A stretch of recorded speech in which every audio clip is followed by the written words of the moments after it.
Hi everybody, this is Alan and we are going to start our last chapter, effectively chapter 8. It is going to be an abbreviated version from what you see in the book. And for your information, as we approach the end of the semester, you have completed the curriculum and I congratulate you on that. So we'll wrap things up with an introduction to financial analysis. Now, in some courses you've already experienced some of the aspects of financial analysis.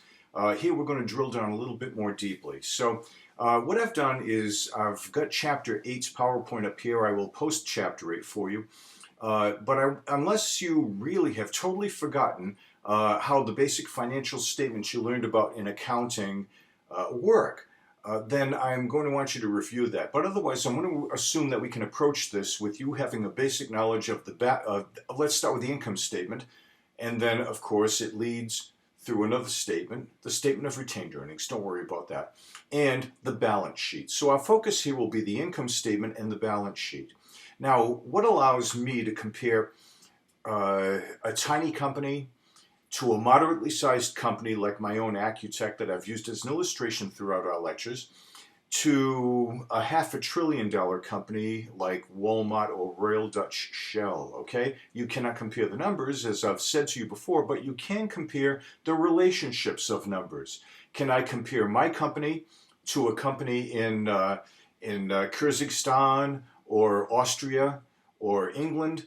Well, the currencies are different, okay? So I can't compare them directly, but I can compare them by relationships, percentages, ratios, how one company's proportions and ratios relate to another. I don't care about their currency and I don't care about their size. Okay, when you relate things, one number to another through ratios, then that's the great equalizer. You put them all on the same playing field and now you can make a decision about the quality of those companies, the performance of those companies, and the appeal of those companies to you as a potential investor or lender.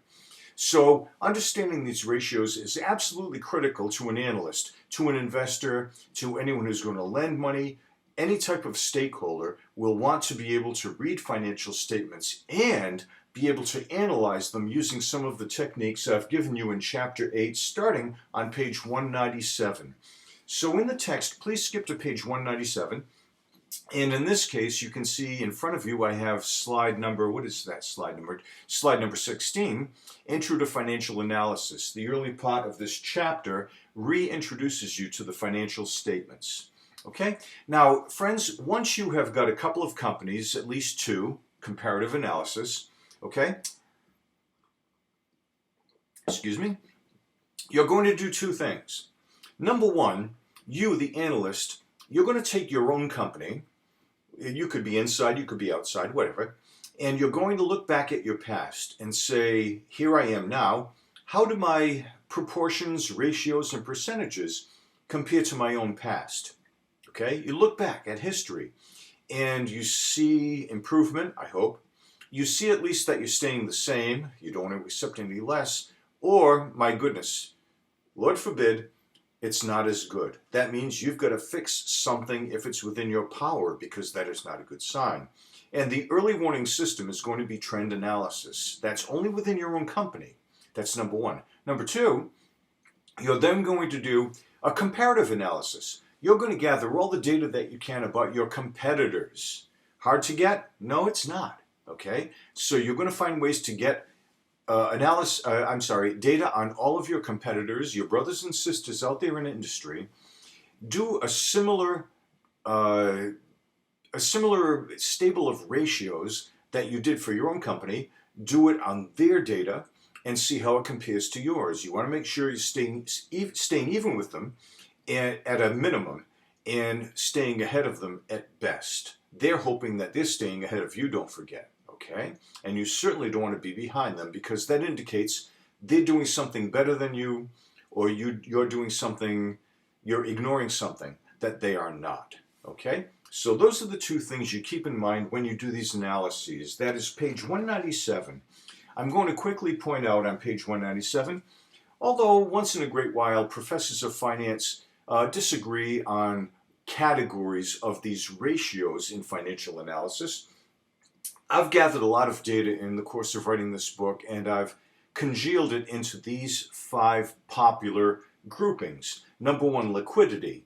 Number 2, profitability. Number 3, leverage. Number 4, asset utilization. And number 5, market value. With reasonableness in mind, given it's the end of the semester, and I don't want to overload you, you also have a project that you owe me, don't forget that, please. I'm going to get as far through this as I can fairly, and I will not quiz you in our final on anything that we do not amply cover, okay? So let's proceed. Okay, remember, where do you get this data? If a company is publicly traded, they are required to supply all of their income statement, balance sheet, cash flow, GAAP information, their annual report through the SEC, including their Form 10-K. We've covered that before. So if it's a publicly traded company, everything you could want to know is out there, including Capital IQ. Let's not forget about that. What about private companies? Well, they don't have to report things and disclose them publicly, but many of them do. D&B is Dun & Bradstreet. That's the basic credit analysis company that tells you whether you want to do some business with the company or not because of the way they pay their bills and how creditworthy they are. Many times their financial statements will be voluntarily posted on there. 100% reliable? Not really. If they're not audited financial statements, well, basically the company is telling you whatever they want to tell you. And I'll be so honest as to say that a lot of times when the D&B interviewer comes to your company, it can become a game of pulling the wool over their eyes in a privately held company. Okay, you can't lie, but a lot of times there's a very gray area between misleading people and bending the truth. Okay, so be careful when you're dealing with D&B data. If it's audited data, fine. If not, you have to take it with a bit of caution. Private services. By industry, there are private services that will disclose information to you. In my industry, it was Tarnell, a company called Tarnell, that approached all people in my industry, privately held, small, medium, large, otherwise, and collect data. And oh, they would be after me like piranha to try to get me to disclose everything I could. They will tell you everything about the small $10 million company, or companies the size of my own company, my Accutech, or the biggest in the world, like Nipro and Courtesy out in the Midwest, who are the world leaders. Okay? That information, once you can get it, allows you to do a cross-sectional analysis and compare one to the other. I like to think I was better than the others. Sometimes I was, sometimes I was not. But we always have to be informed. Okay, remember, the numbers you see in an income statement and a balance sheet are a good start. So what I did in Chapter 8 is I created a company called Copland, which is a chocolate maker. They take raw ingredients and create sheets of, I'm going to call it industrial chocolate, that are then shipped to candy makers, and they use that raw chocolate made by our company Copland to make them into saleable confections like boxed chocolates and things like that. And I created another company, a larger competitor called Chocolatier Impudique, a French company that does the same thing. Copland is much smaller. Sometimes smaller can be better. Sometimes larger companies become encumbered by their very size. Larger companies can use economies of scale, as we've discussed in this class and other classes. Other times, smaller companies can be dynamic, faster, quicker to adjust. So being smaller is not always necessarily a disadvantage. Therefore, before you invest in either one of these companies, you want to compare them, in spite of their disproportionate size, to each other. The only way you can do that is through financial ratio analysis. Okay? So the first one we're going to look at of these 5 categories that I mentioned, ladies and gentlemen, I'm referring you now to page 200 in Chapter 8, is liquidity. Liquidity. Now, in my humble opinion, it's the most precious of all ratios because this is a survival aspect. I told you before that this course is not about profit, it's about cash flow. Because if you have profit, fine. If you don't have good cash flow to match it, you're still toast. So, The first thing we look at is liquidity, which means how do I cover my short-term obligations? In other words, I've got a lot of debts coming at me, and I want to make sure I have enough assets, not necessarily cash, but enough assets, immediate assets, to cover them. So if you don't, you can be destroyed, okay? Profitability is not enough. Profitability is based on accounting income, GAAP income, and that's not good enough because that is a paper number. You need cold, hard cash to cover your short-term debts when your creditors come knocking, okay? So the gold standard, I'll go so far as to say, that people use is called the current ratio. You've heard of this before in your accounting classes. Now, a lot of times these ratios are industry specific. Now, a lot of times that means there can't be rules of thumb in general because industries can be different. One industry can say, we collect all our receivables in 30 days. Others, like energy, when they relate to government consultation, they're lucky to get their money in half a year, okay? So it really depends the business you're in. The current ratio is one of those rare exceptions where bankers do have a rule of thumb, okay? They usually use 2 to 1. In the old days, it was more like 4 to 1. Okay, I usually ask the question, why? We don't have time to dwell on that. The answer is inventory. In the old days, it didn't matter how much inventory you had. Nowadays, everyone has pared their inventory to practically nothing, excuse me, by using total quality management, just-in-time inventory. So bankers have made it more flexible. What does 2 to 1 mean? Okay, that means that bankers expect you to have $2 of current assets now, not total assets, $2 of current assets for every $1 of upcoming current liabilities. Now you'll remember that a current asset is something that will become cash within 12 months. There's another qualification to that definition I won't get into. A current liability, which you really have to keep your eye on, is an obligation, a debt, that is about to mature within the next 12 months. That means you better be watching for it because it's very imminent. Some debts you don't have to worry about for 2 years, 3 years, 5 years. But the current ones, the ones within a year, you better be ready to pay those. The current ratio measures your preparedness to do exactly that. Okay? All right. And you have to be careful. I have a little exhibit in the way here. I apologize for that. Of loan covenants. Loan covenants mean, as we said back in our bond chapter, I think it was chapter 5, that you may be required to maintain a current ratio of a certain amount. When you sign a loan agreement with a bank, one of the conditions could be, as long as you owe us money, Mr. or Ms. Borrower, you promise to maintain a current ratio of no less than 2 to 1. If you fail to, you violated a covenant. We call it busting a covenant. All of a sudden, you have failed to match the rules of your contract, and the bank might have the ability to do nasty things to you.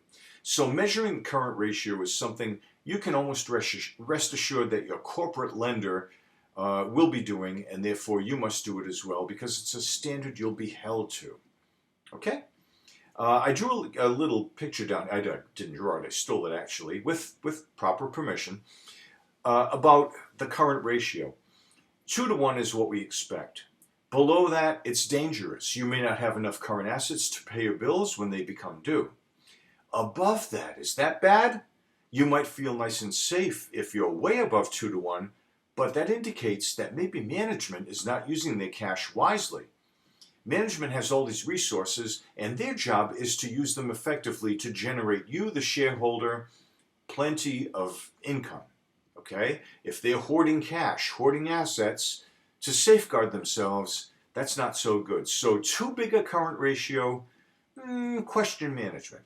Too low, you're in danger. 2 to 1 appears to be the gold standard. All right. So in addition to, oh, by the way, let's make sure you understand the definition. Take your current assets right off the balance sheet, take your current liabilities right off the balance sheet, and divide the first by the second. That is your current ratio. Okay? It's usually expressed as a ratio. You could also express it as dollars, $2 to $1, $2 of current assets to $1 of current liabilities. Okay, but that is the most basic and gold standard, in my opinion. That's my opinion, and that of the many people I interviewed for this book, of the liquidity ratios. But we get a little tighter here. Now we're going to talk about the quick ratio. Now, what we're going to do is, we call this also the acid test ratio. Why? Because that's exactly what it is. They're really going to hold our feet to the fire and say, all right, Alan, you have, in your current assets section, you have cash, you have accounts receivable, you have prepaids, which is like an accounting shuffle game, and you have inventory and some other things. Okay, now the problem becomes inventory and maybe prepaids, because prepaids are an accounting issue and inventory might not be as liquid as you think. Many times you have inventory that is old, obsolete, potentially unsaleable, and might not become cash within a year.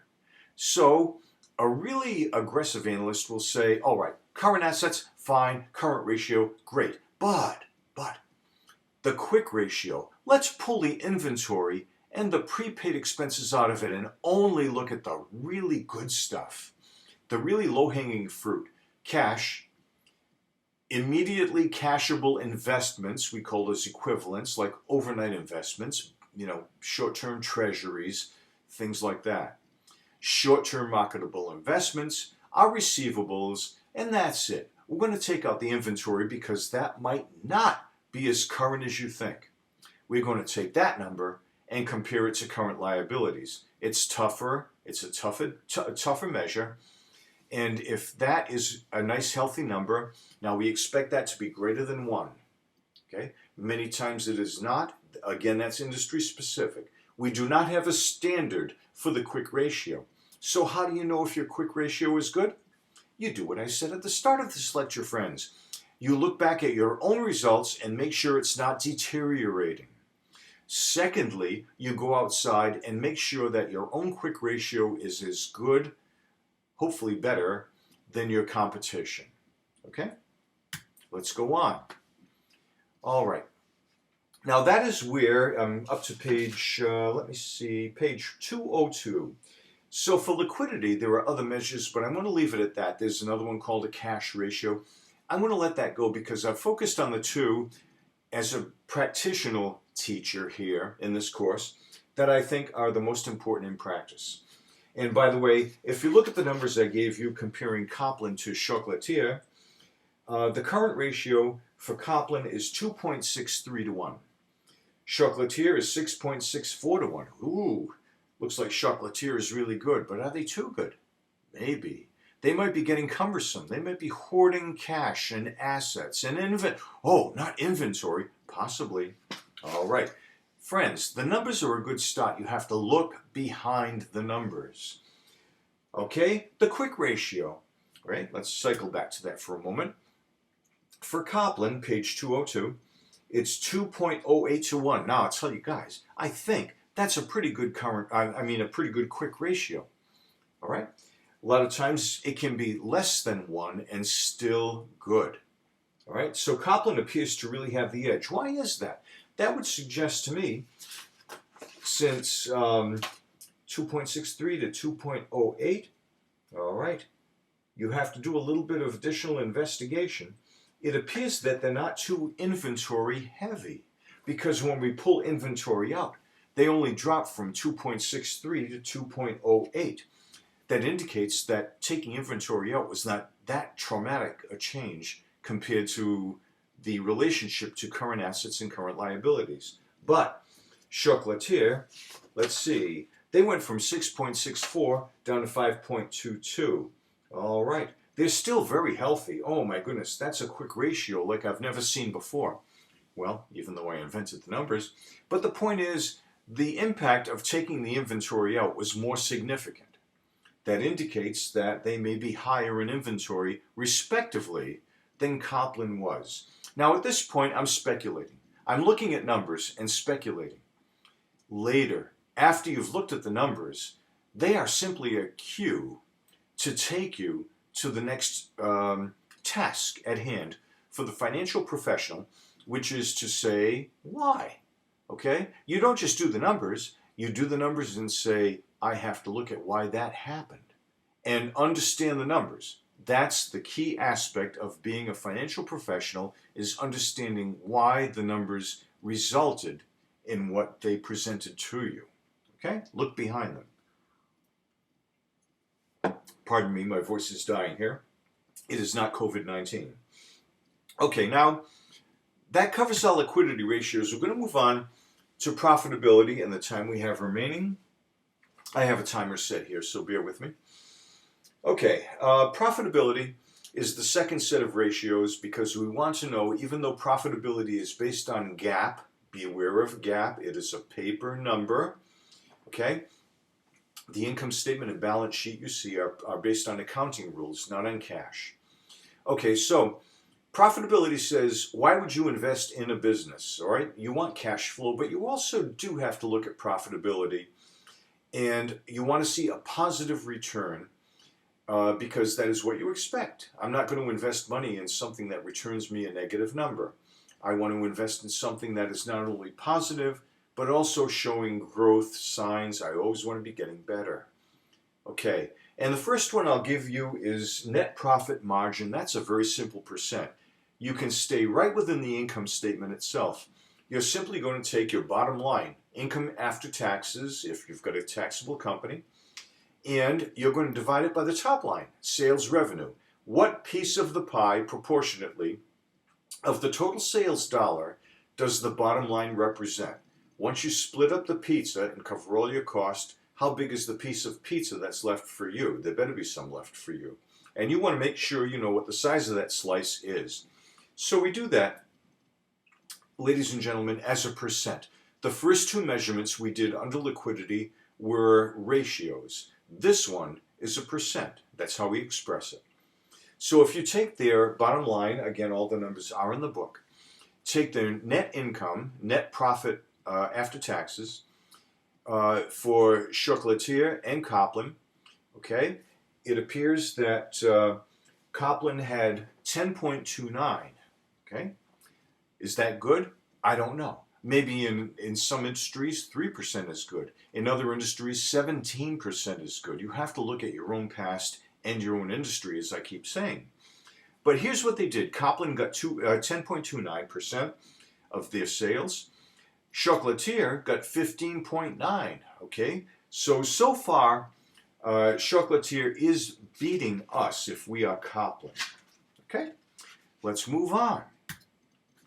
ROA, this one gets a lot of scrutiny because this is the first time we're crossing a bridge into comparing an income statement number to a balance sheet number, all right? Generally, in liquidity, it's all been balance sheet. The first profitability measure that we did was all income statement. Now, here's the deal.